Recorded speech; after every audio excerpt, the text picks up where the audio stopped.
You're learning with 9 to 5 English. Business English for the workplace.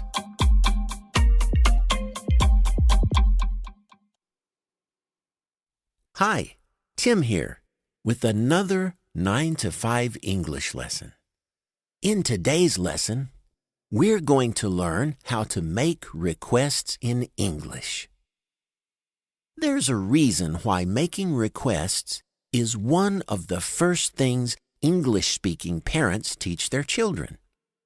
It's because we can't get along in life, and that includes work, without asking people to give us things or to do things for us. In some situations, our requests can be quite direct. For example, with people you know well or colleagues, you don't need to be too formal.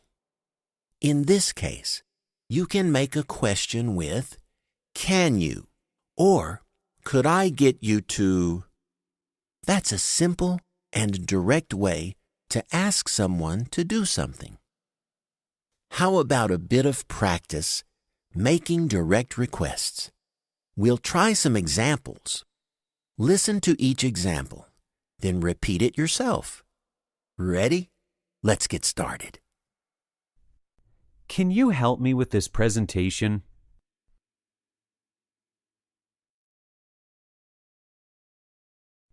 Take this down to the printer for me, please.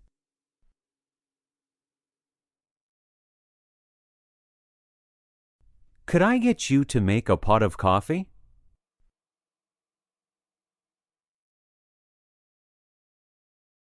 I need those documents right away.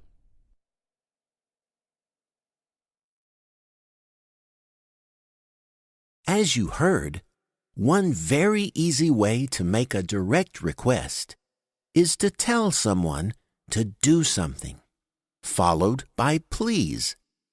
That's all right when you have a close working relationship with someone, or when you are the boss. But that can sound too direct in many situations.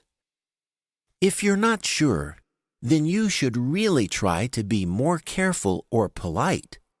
And being polite requires more than just adding please to the end of a sentence.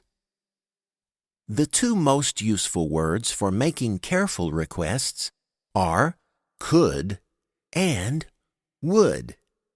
You might say, "Could you?" or "Would you?" do something. But using a longer expression will make your request even more polite.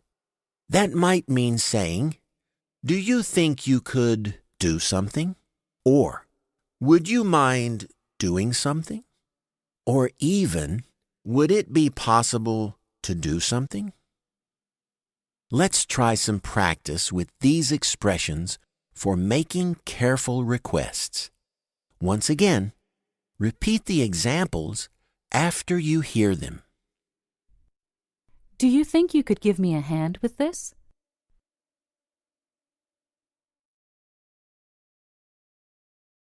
Would you mind passing me those files, please?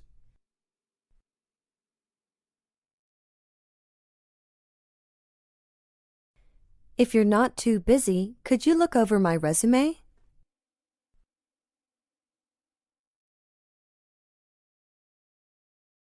Would it be possible for you to give me a ride?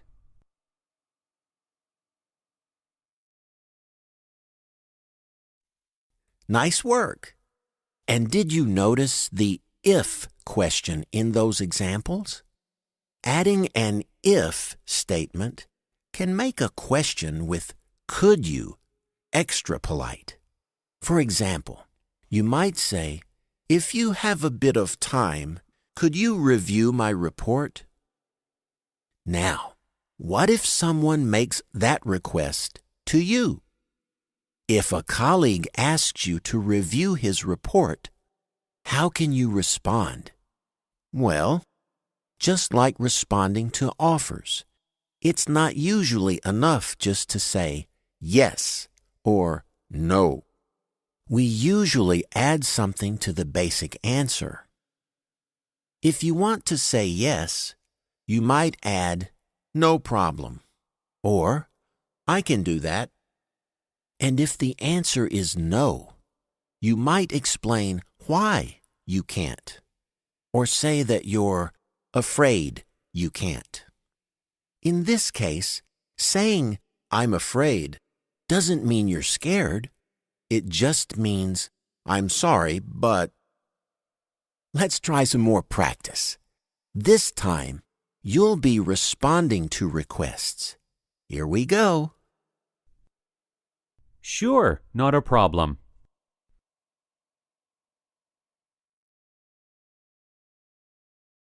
Yeah, I can do that.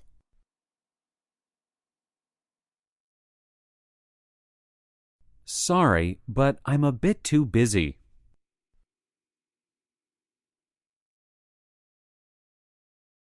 I'm afraid I won't be able to.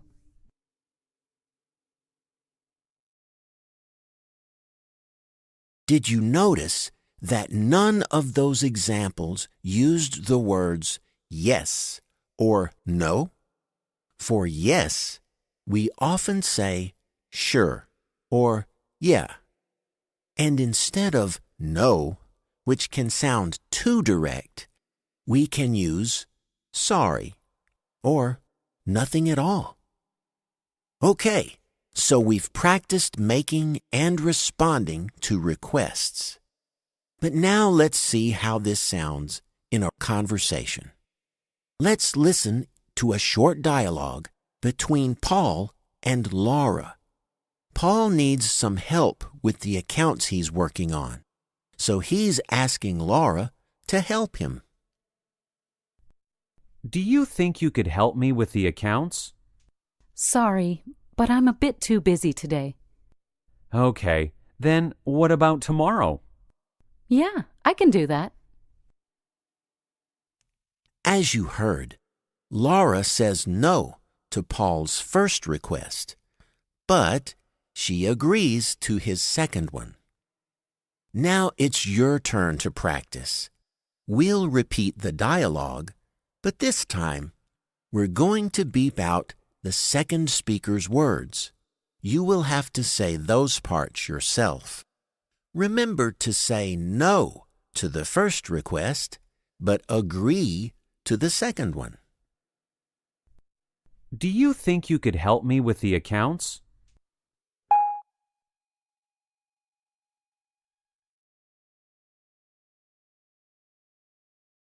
Okay, then what about tomorrow?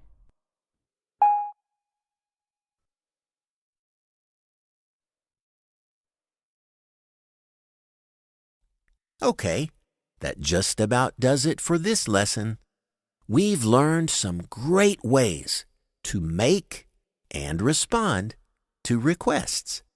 We'll be back soon with another 9 to 5 English lesson. Until then, so long and happy learning.